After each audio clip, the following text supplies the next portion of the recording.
데드리프트라던가 턱걸이라던가 이렇게 헬스, 등 운동 이런 것들 즐겨하는 분이라면 누구나 한 번쯤 느끼셨을 텐데요. 악력만 좀 좋았어도 더 잘했을 텐데 그런 생각 해보셨을 거예요. 그리고 실제로 이런 운동들 잘하는 분들 보면 다들 악력이 좋죠. 그냥 열심히 하다 보면 좋아진다 그렇게 생각하고 별다른 보강 운동 없이 운동하는 분들도 계실 거고요. 아무리 해도 악력이 너무 약한 것 같아서 좀 더 빠르게 악력을 향상시키고자 보강 운동을 하는 분들도 계실 텐데요. 악력이 어떻게 발휘되는지 그 메커니즘을 명확히 알아야 합니다. 이 사소해 보이는 디테일을 신경 쓰느냐 마느냐 그게 굉장히 중요한 차이를 만들어내거든요. 작은 차이가 결국 누적되는 겁니다. 그래서 시간이 지났을 때 악력이 꾸준히 늘어날 수도 있고요. 별 성장 없이 그냥 제자리인 경우도 있죠. 가장 안 좋은 건 악력을 발휘하는 근육의 불균형이 누적되면서 손목이라던가 팔꿈치라던가 이렇게 부상을 당하는 경우도 있고요. 이런 차이가 나오는 그 디테일이 무엇이냐 하면요, 등 운동할 때 악력이 딸리면 생각나는 바로 요 녀석, 스트랩을 주제로 이야기해 보도록 하겠습니다. 스트랩 쓰면 안 된다 이런 주장을 하는 골자를 살펴보자면요, 악력을 기르려면 악력을 강하게 써야 하지 않겠느냐, 그런데 스트랩을 쓰면 악력을 쓰는 요구를 낮추는 거 아니냐라는 이야기죠. 낮은 강도로 계속 운동하는데 악력이 어떻게 강해지겠어, 스트랩을 쓰지 말아야지, 이런 식으로 주장하죠. 일리가 있는 말입니다. 그런데 약간 맹점이 있어요. 반대편 주장을 또 해볼 수 있는데요, 스트랩을 써야 한다. 보통 악력이 필요한 경우는 언제일까요? 데드리프트, 턱걸이, 로우 이렇게 등 운동을 할 때죠. 보디빌딩, 보기 좋은 몸을 만들기 위해서 운동하시는 분들이 많죠. 이런 경우에 악력이 필요한 이런 운동들을 하루 만에 모두 다 하곤 합니다. 물론 강도 조절이 자연스럽게 되기는 하죠. 데드리프트야 뭐 사람에 따라서 다르지만 체중의 2배, 3배까지 워낙 무거운 무게를 다루잖아요. 바벨로우는 조금 더 가볍고 덤벨로 하는 운동 이렇게까지 오면 무게가 점점 가벼워지긴 하지만요, 등 운동 이렇게 모든 등 운동을 할 때 다 악력을 사용하죠. 근데 어쨌든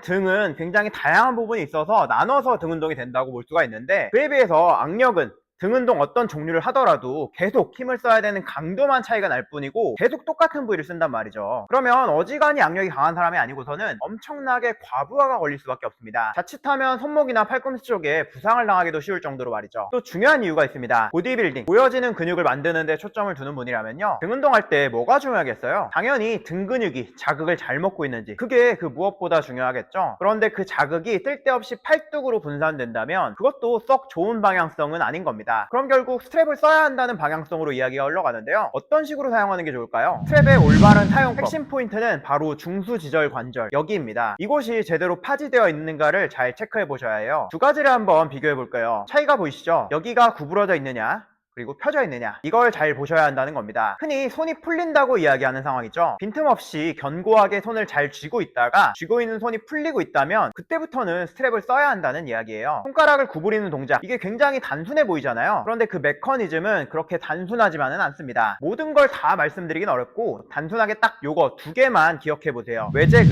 그리고 내제근. 외제근이라면 팔뚝 전완근 쪽 근육이고요, 내제근이라면 손 안쪽에 있는 근육입니다. 이 두 개가 잘 협력해서 강력한 악력을 만드는데요, 주된 힘은 어쨌든 크기도 크고 강한 근육인 전완근에서 발휘될 겁니다. 그런데 손 안쪽에도 근육들이 있고요, 두 개의 근육들이 같이 잘 협력해야 하거든요. 그래서 악력을 발달하기 위한 운동을 하고 나면 전완근, 팔뚝 쪽에도 힘을 잘 써야 하지만 손 안쪽에서도 힘을 잘 써야 합니다. 그런데 그렇지 못한 경우, 손 안쪽에서는 큰 힘이 들어가지 않는 상황도 많아요. 팔뚝에 있는 근육들은 손가락의 모든 마디를 다 구부리는데요, 손 안쪽 내제근의 경우는 손가락의 이 마디 부분을 구부리는 역할을 담당합니다. 그래서 손이 풀리게 되면 손 안쪽 내제근은 전혀 힘을 쓰지 못하는 거죠. 바로 이때가 스트랩이 등장해야 할 시점입니다. 악력을 보조하는 역할을 하기 때문에 강도 자체는 낮아지지만 악력을 발휘하는 모든 근육을 고루 쓸 수 있게 되는 거죠. 정리해보겠습니다. 손가락에서 빈틈없이 잘 잡을 수 있다면 굳이 스트랩을 쓰지 않아도 된다. 하지만 그러기 쉽지 않은 상황이라면 스트랩을 써서 최대한 이곳 중수지절 관절에 힘을 잘 쓸 수 있도록 해야 부상 없이